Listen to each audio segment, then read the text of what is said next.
약을 먹었는데 너무 근육통이 심하다든지 탈모가 온다든지 아니면 폐경기 증상이 굉장히 강하게 와서 내 일상 유지가 너무 어려워지는 부분들이 있기 때문에 거기서 이제 치료 수능도가 대폭 낮아질 수가 있어요. 치료 수능도가 낮아지면 자연적으로 성적이 떨어지게 됩니다. 이런 것들이 젊은 여성분들의 치료 성적을 좀 더 낮춰줄 수가 있어요. 안녕하십니까. 닥터 정지광 정지광 원장입니다. 일상에서 대학교에서 진료 보면 젊은 유방암 환자들 되게 많으세요. 20대 분, 30대 분, 정말 드물게는 10대도 생기기도 하고요. 보통 젊은 유방암이라고 하면 폐경이 오기 전 45세 이전 젊은 여성분들이 유방암이 진단이 됐을 때 젊은 유방암이라고 많이들 표현합니다. 실제 이제 진료를 해보면 20대의 유방암 환자분들 갈수록 이제 사실 증가하고 있고요. 전에 한우식 선생님이랑 유방암이 앞으로 더 증가할 것이라고 말씀드리지 않았습니까? 그래서 전체적인 유방암의 발생이 올라가게 되면 당연히 젊은 유방암 환자들도 더 늘어나게 될 거예요.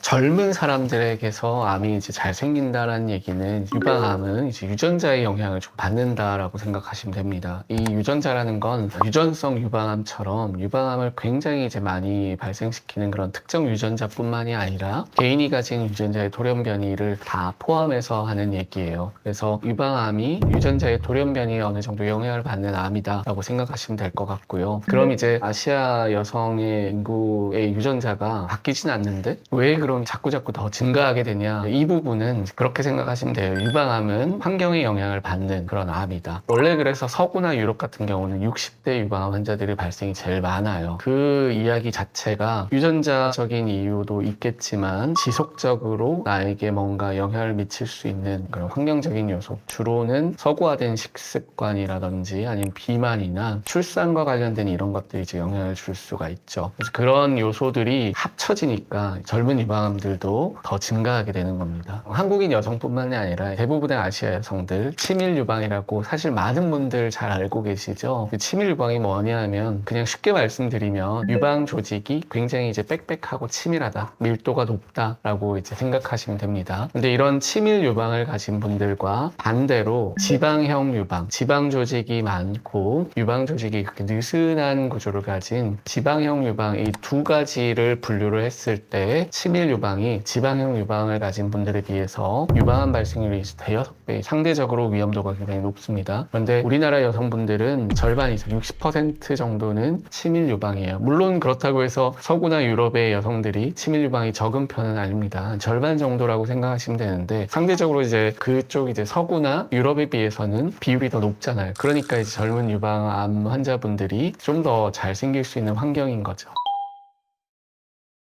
많은 분들이 젊은 유방암이 치료 성적이 나쁘다라고 알고 계시는데 사실 이게 그렇지는 않고요. 절반은 맞고 절반은 틀린데 젊은 유방암이라고 해서 치료 성적이 나쁘지 않습니다. 호르몬 양성 유방암 같은 경우에는 젊은 유방암 환자분들이 상대적으로 치료 성적이 좀 떨어지는 건 사실이에요. 그런데 호르몬 양성 유방암이 아닌 허투 양성 유방암이나 아니면 삼중 음성 유방암 같은 경우는 치료 성적이 이제 젊은 유방암이나 아니면 다른 폐경 이후의 여성분들이나 비슷합니다. 그렇기 때문에 이게 젊은 유방암이라고 해서 무조건 치료 성적이 나쁘다라고 생각은 안 하셨으면 좋겠습니다. 그런데 이제 호르몬 양성 유방암은 이전 영상에서도 말씀한 적이 있는데 비교적 많은 흔한 종류의 유방암이기 때문에 이 호르몬 양성 유방암 같은 경우는 젊은 여성분들이 예후가 상대적으로 안 좋다고 말씀드렸죠. 그래서 여기서 이제 좀 그런 오해들이 더 잘 생기는 것 같습니다.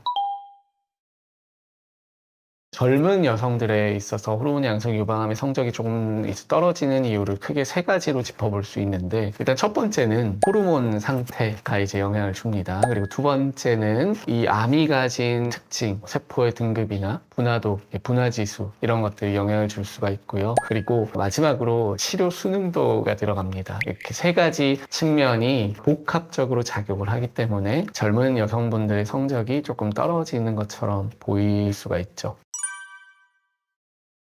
호르몬 양성 유방암 쉽게 말씀드리면 에스트로겐이라고 하는 여성 호르몬이 암세포의 분화와 증식을 촉진시켜주는 트리거 역할을 한다고 다들 잘 알고 계실 겁니다. 근데 이제 이런 젊은 여성분들은 호르몬의 영향을 지속적으로 받지 않습니까? 그죠? 항암 치료를 했을 때 뭐 일시적으로 난소의 기능이 억제가 되기도 하고 항호르몬 요법을 받는 기간이 이제 5년에서 10년인데 그 기간 동안 인위적으로 이렇게 폐경을 유도를 하기도 하는데 20, 30대 젊은 여성분들 같은 경우는 항암 치료를 해도 영구적인 무월경, 그러니까 폐경이 오는 분들은 한 10%가 잘 안 돼요. 그리고 일시적인 무월경도 이제 35세 이상이랑 비교했을 때 10%대 정도밖에 되지가 않습니다. 그 말인즉슨 효과적으로 호르몬 분비를 억제하지 않게 되면 수술하고 치료를 지속하는 기간에도 에스트로겐의 분비가 이제 지속될 수가 있다라는 것이죠. 그렇게 되면 결국에는 이 유방암 치료에 있어서 당연히 호르몬 양성 유방암은 여성 호르몬의 영향을 받는 암이지 않습니까? 당연히 이제 치료 성적에 영향을 줄 수가 있죠. 그렇기 때문에 첫 번째 요소는 여성 호르몬이라고 생각하시면 됩니다.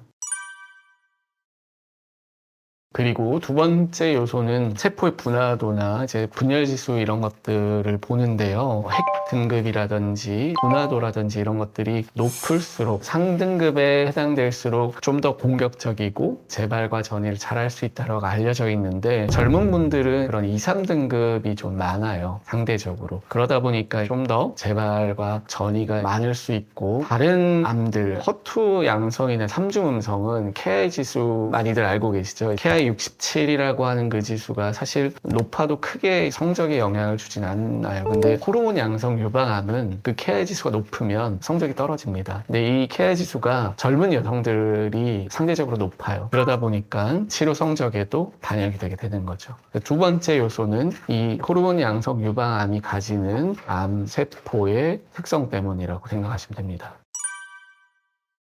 마지막으로 세 번째는 치료 순응도, 또 이제 후기 재발 문제도 있습니다. 호르몬 양성 유방암은 절반 정도는 이제 5년 뒤에 재발한다고 말씀드렸고 10년, 20년 뒤에 또 재발을 할 수가 있어요. 사실 20, 30대 여성분들이 암이 진단이 됐을 때 10년 동안 치료를 한다고 쳐도 결국 30대 아니면 40대 되지 않습니까? 이제 살아가야 될 날들이 굉장히 많은 분들인데 추적 기간이 길면 길수록 아무래도 이제 재발을 좀 더 잘 찾아낼 수가 있게 되고요. 치료 순응도는 사실 젊은 분들일수록 치료 순응도가 되게 떨어져요. 특히 이제 호르몬 양성 유방암의 가장 이제 높은 허들이 뭐냐 하면 약을 5년 동안 매일 꼬박꼬박 잘 챙겨 드시는 것입니다.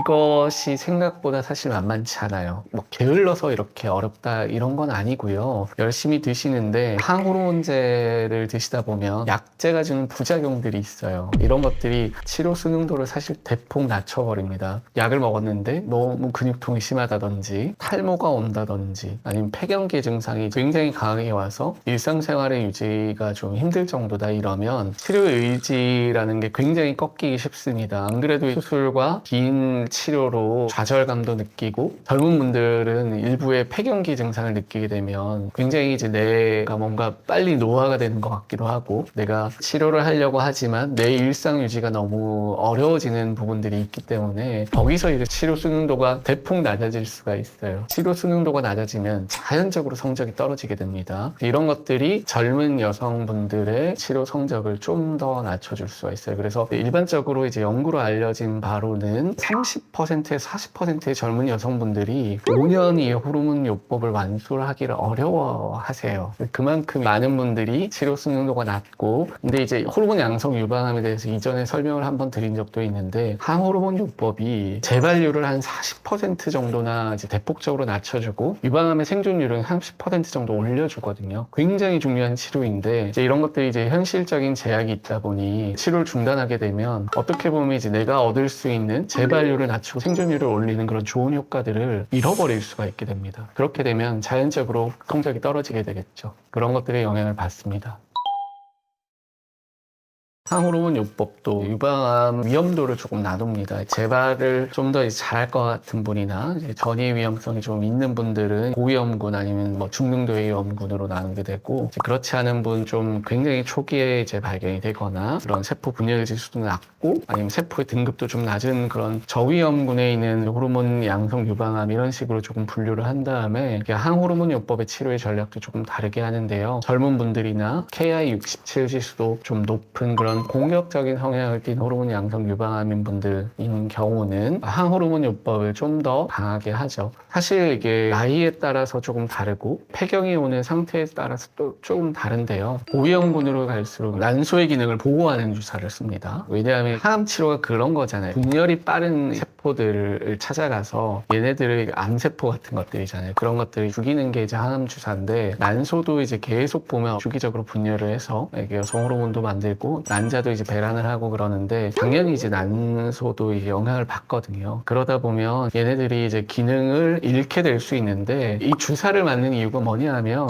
그런 분열을 억제시켜 버려요. 그러니까 이제 보호하는 거라고 말씀드리고, 분열을 억제하다 보니까 이제 항암 치료 주사를 했을 때 일정 부분 이제 보호를 받을 수 있는 겁니다. 근데 이제 그런 것들을 맞았음에도 불구하고 폐경이 올 수는 있죠. 사실 유방암이 이제 나이 들수록 이제 발생이 올라가잖아요. 40대에 가까워지거나 아니면은 내가 정말 임신을 하고 싶은데 이렇게 치료를 하다가 보면 조기 폐경이 올 것 같은 그런 분들이 있어요. 그런 분들 같은 경우에는 난소 보호하는 그런 주사를 맞는 걸로는 좀 불충분한 경우가 있고, 난자를 미리 이제 채취를 해서 동결하는 것들을 먼저 권하죠. 근데 이제 이건 사실 치료의 영역은 아니고 치료가 아닌 가입력 보존의 영역으로 가는 거기 때문에 약간 주제는 조금 다른 부분입니다. 그런 항호르몬 요법은 일시적인 폐경은 유도할 수 있지만 항호르몬 요법을 딱 중단하게 되면 다시 이제 그 기능을 회복을 해요. 근데 나이가 들어서 저절로 폐경이 오는 시점에 맞물리면 물론 치료를 중단했을 때 같이 폐경이 와버리겠지만, 젊은 여성분들은 치료를 중단하면 난소 기능이 다 돌아옵니다. 그런데 거기에 반해서 항암 치료는 비율은 적다고 하지만 젊은 분들도 조기 폐경이 올 수가 있어요. 그렇게 되면 내가 임신을 원하는데 임신을 할 수 없는 상황이 올 수가 있습니다. 그런 분들은 미리 이후에 출산에 대한 그런 이제 의지가 있고 가족 계획이 명확하게 서 있다면 혹시나 모를 항암 치료로 인한 폐경을 대비를 해서 가입력을 보존하는 방법을 꼭 미리 사전에 상의하시는 게 중요합니다. 호르몬 양성 유방암은 일반적으로 이제 항암 치료의 효과가 좀 떨어진다라고 알려져 있어요. 그러다 보니까 호르몬 양성 유방암은 수술을 하고 유전자 검사를 하는 경우가 되게 많잖아요. 그래서 뭐 온코타입 DX나 온코프리나 이런 검사들로 이제 항암 치료를 하는 것이 나한테 정말 효과적인지, 내 향후에 이제 성적은 어떤지 이런 것들을 보는 검사들이 있는데, 그런 검사로 항암을 피할 수 있는 분들이 있어요. 호르몬 양성 유방암들은. 거기다가 항암을 피하게 되면 사실 가입력 보존에 대한 이런 우려가 굉장히 줄어들잖아요. 그죠? 그렇게 되면 좀 더 향후에 이제 가족 계획을 세울 때 도움이 될 수가 있는데, 온코타입 DX라는 검사, 이전에 언급한 그 검사가 되게 유명한 임상 연구가 두 가지가 있어요. 하나는 테일러 X라는 연구가 있고, 하나는 RX 폰더라는 연구가 있는데, 그 중에 이제 RX 폰더라는 연구가 되게 많은 혈액 종양 내과 선생님에게 충격을 던져준 연구가 있는데, 한 개 이상의 림프절 전이, 소수의 림프절 전이가 있는 호르몬 양성 유방암인데 온코타입 DX 점수가 낮은, 예후가 좋은 경우에서 두 가지 그룹으로 나눠서 이제 연구를 진행을 했어요. 한쪽은 그냥 항암 치료를 했고, 왜냐하면 전이가 있으니까요. 한쪽은 항암 치료를 하지 않고 난소를 억제하는 치료를 지속을 했는데, 결론을 말씀드리면 이제 항암 치료를 안 한 쪽이랑 한쪽이랑 성적의 차이가 없었어요. 그 얘기는 이미 이제 림프절에 전이가 있었음에도 불구하고, 그렇게 되면 보통 항암 치료를 하니까요. 위험하다고 생각되는 그런 상태임에도 불구하고 항암 치료가 어떻게 보면 이제 게임 체인저가 아니었다는 얘기죠. 결국에 중요한 건 호르몬 상태가 아니었을까라고 이제 많은 분들이 예측하고 있는데, 이런 식으로 이제 항암 치료를 피할 수 있는 방법도 있습니다. 그래서 실제 이제 우리나라에서 한국유방암학회에서 진행하고 있는 임상 연구 중에 인터스텔라라고 하는 연구가 있어요. 그 연구가 전에 말씀드렸던 온코프리라고 해서 온코타입 DX가 가지는 아시아 인구의 역학적인 부분을 부분을 보완해 줄 수 있고 젊은 유방암에서 있어서 예후 예측력이 더 높은 검사가 있다고 말씀드렸는데 온코프리에서 상대적으로 점수가 낮게 나온 예후가 좋은 환자들을 이제 항암 치료를 생략을 하고 항호르몬 요법을 진행을 해서 이 치료의 성적이 항암을 하는 분들이랑 동등한지 보는 시험이 있습니다. 이 임상 연구의 결과가 잘 나오게 되면 앞으로 이제 많은 분들이 항암을 피하면서 가입력을 보존하고 나한테 불필요한 치료를 피할 수 있는 그런 이제 좋은 연구가 될 수 있는 거죠. 오늘 영상은 젊은 유방암에 대해서 다뤄보았습니다. 젊은 유방암이라고 해서 사실 막연하게 되게 공격적이고 결과가 나쁘다고 생각하시는 분들이 많은데 그렇게 생각하지 않으셨으면 좋겠고요. 그리고 호르몬 양성 유방암에서 젊은 유방암이 약간 성적이 좀 떨어지는 요소들이 있다고 하더라도 이런 것들을 보완해 줄 수 있는 굉장히 좋은 치료들이 있고 거기에 대해서 또 가입력까지 보존을 해줘서 이후에 가족 계획까지 잘 수립해 줄 수 있는 그런 영향력을 가진 치료들 그리고 임상 연구들이 진행되고 있기 때문에 많은 분들께서 혹시나 이제 젊은 유방암이 진단됐다 하더라도 너무 걱정하지 않으셨으면 좋겠고 충분히 좋은 치료 그리고 충분히 좋은 성적을 내가 잘 누릴 수 있고 나에게 좋은 검사와 치료 수단들이 굉장히 많구나 라고 생각해 주셨으면 좋겠습니다. 오늘 준비한 영상은 여기까지입니다. 시청해 주셔서 감사합니다.